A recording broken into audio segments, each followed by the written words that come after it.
शब्बर ज़ैदी साहब फरमा रहे हैं कि अक्सर मुझे प्रोग्राम में वो कहते हैं कि आप किससे सवाल पूछ रहे हैं, आप सवाल ना पूछें। ये सुन भी रहे हैं शब्बर ज़ैदी साहब, तो मैं फिर इनसे काफ़ी बहस भी करती हूँ, फिर हम किससे पूछें। इसहाक डार साहब वज़ीर ख़जाना है, ख़जाने की कुंजी उनके पास है, तो वो आंसरेबल भी है इस हवाले से। वो अलग बात है कि वो सहाफ़ी के सवाल पूछने पर नाराज़ हो जाते हैं, बदतमीज़ी भी कर जाते हैं। नवाज शरीफ साहब कहते हैं कि वो बड़े मेहनती हैं और उन पर मैं तनकीद बर्दाश्त नहीं करूँगा। बतौर सीनियर सहाफ़ी आप किससे सवाल करेंगे इस हवाले से, मईशत के हवाले से, IMF के हवाले से? क्या इसहाक डार साहब हमें सबको जवाब देनी है, पूरी पाकिस्तानी कौम को?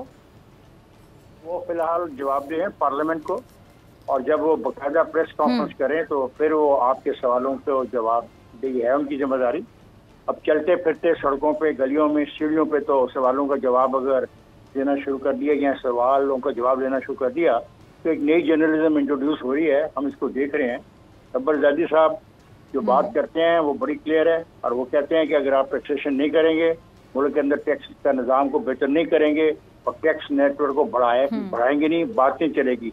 ये कोई भी हुकूमत हो, ए की हुकूमत हो, बी की हुकूमत हो, सी की हुकूमत हो, जब तक इस मुल्क का सरमायादार और इस मुल्क के कार्टर्स अपने पैसे, हिस्से के पैसे नहीं देंगे, कोई दुनिया की ताकत इस मुल्क की इकोनॉमी को ठीक नहीं कर सकते। अच्छा, इस पे जरा कमेंट कर दें इफ्तिखार साहब के कभी हम देखते हैं कि इसहाक डार साहब IMF को आंखें दिखाते हैं, IMF पे तनकीद भी करते हैं, IMF को ड्रामेबाज भी कह देते हैं, साजिश तक का नाम दे दिया जाता है, फिर उसी IMF की मानकर, उसकी बातें मानकर अवाम को मकरूज करने की खुशखबरी भी सुना दी जाती है। कोई भी रास्ता नहीं है। आप डिफॉल्ट के किनारे पे खड़े हैं, और जो लोगों का किरदार इस डिफॉल्ट के किनारे तक लाने का है वो एक दिन की कहानी नहीं है, वो एक महीने की कहानी नहीं है। शब्बर साहब बेहतर जानते हैं कि असल सूरत हाल इस मुल्क की क्या है। नहीं, आपकी इस बात से मैं बिल्कुल अग्री करती हूँ, ये एक दिन की कहानी नहीं, एक महीने की कहानी नहीं है। ठीक है, फिर वेट। और ये बड़े मजे की बात है कि जो लोग डिफॉल्ट की ख्वाहिश रखते हैं उनको शायद एक बात की समझ नहीं आ रही, अगर डिफॉल्ट हुआ तो ABCDEF तमाम जो जमातें हैं ना, इन तमाम के कारकुन उसका सामना करेंगे और उसको फेस करेंगे। किसी एक सियासी जमात को नुकसान नहीं होगा, एवरीबॉडी विल बी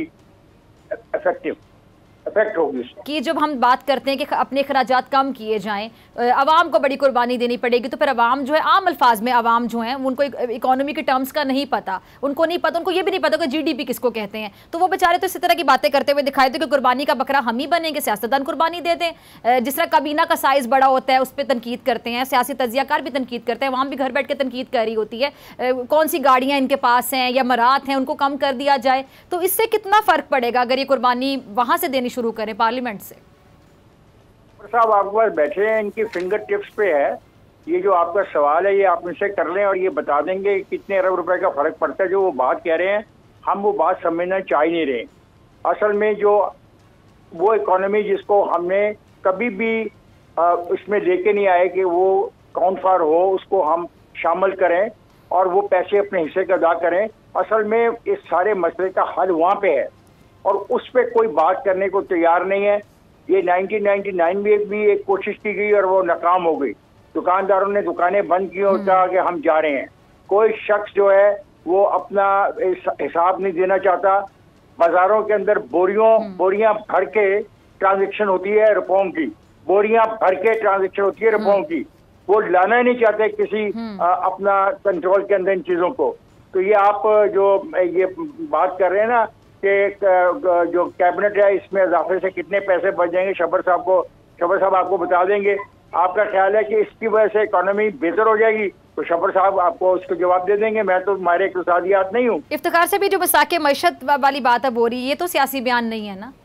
यस, तो ये संजीदा बात है ना। इसमें शब्बर जैसे लोग बैठेंगे, इनकी मशावरत होगी, तरीका कार होगा कि हमने अपने जो कर्जे कैसे पे करने हैं, इसके लिए हमने क्या रियायतें लेनी है। और एक बात याद रखिएगा, जब तक हम डॉलर नहीं कमाएंगे और मुल्क में टैक्स का निजाम बेहतर नहीं करेंगे हम इस मुश्किल से नहीं निकल पाएंगे। अगर आपको ये वीडियो पसंद आई तो सब्सक्राइब करें और बेल आइकन पर क्लिक करें। ईद उल अज़हा पर कुर्बानी के लिए एहतियाती तदाबीर। कुर्बानी करते वक्त सफाई सुथराई का खास ख्याल रखें। तजुर्बेकार शख्स से जानवर ज़िबा करवाएं। जानवर को एहतियात के साथ जमीन पर गिराएं। जानवर ज़िबा करते वक्त अपने आप को जख्म लगने से बचाएं। कुर्बानी करते वक्त तमाम इस्लामी उसूलों को मलहूज़े खातिर रखें। कुर्बानी के बाद खून पर चूना डालें। कुर्बानी के आलाइशों और बाकियात को खुली जगह पर न डालें। जानवरों के फुजले और आलाइशों को महफूज तरीके से तल्फ करें। गंदगी फैलाने से गुरेज करें और हुकूमती हिदायत पर अमल करें। एहतियात और सफाई सबसे अहम है। अपने मुल्क को साफ रखें और पाकिस्तान को बदलें बोल के साथ।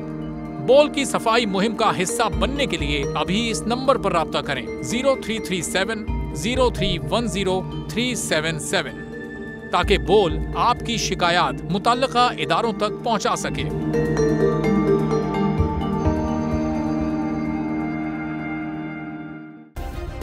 सब्सक्राइब करें और बेल दबाएं ताकि कोई खबर रह न जाए।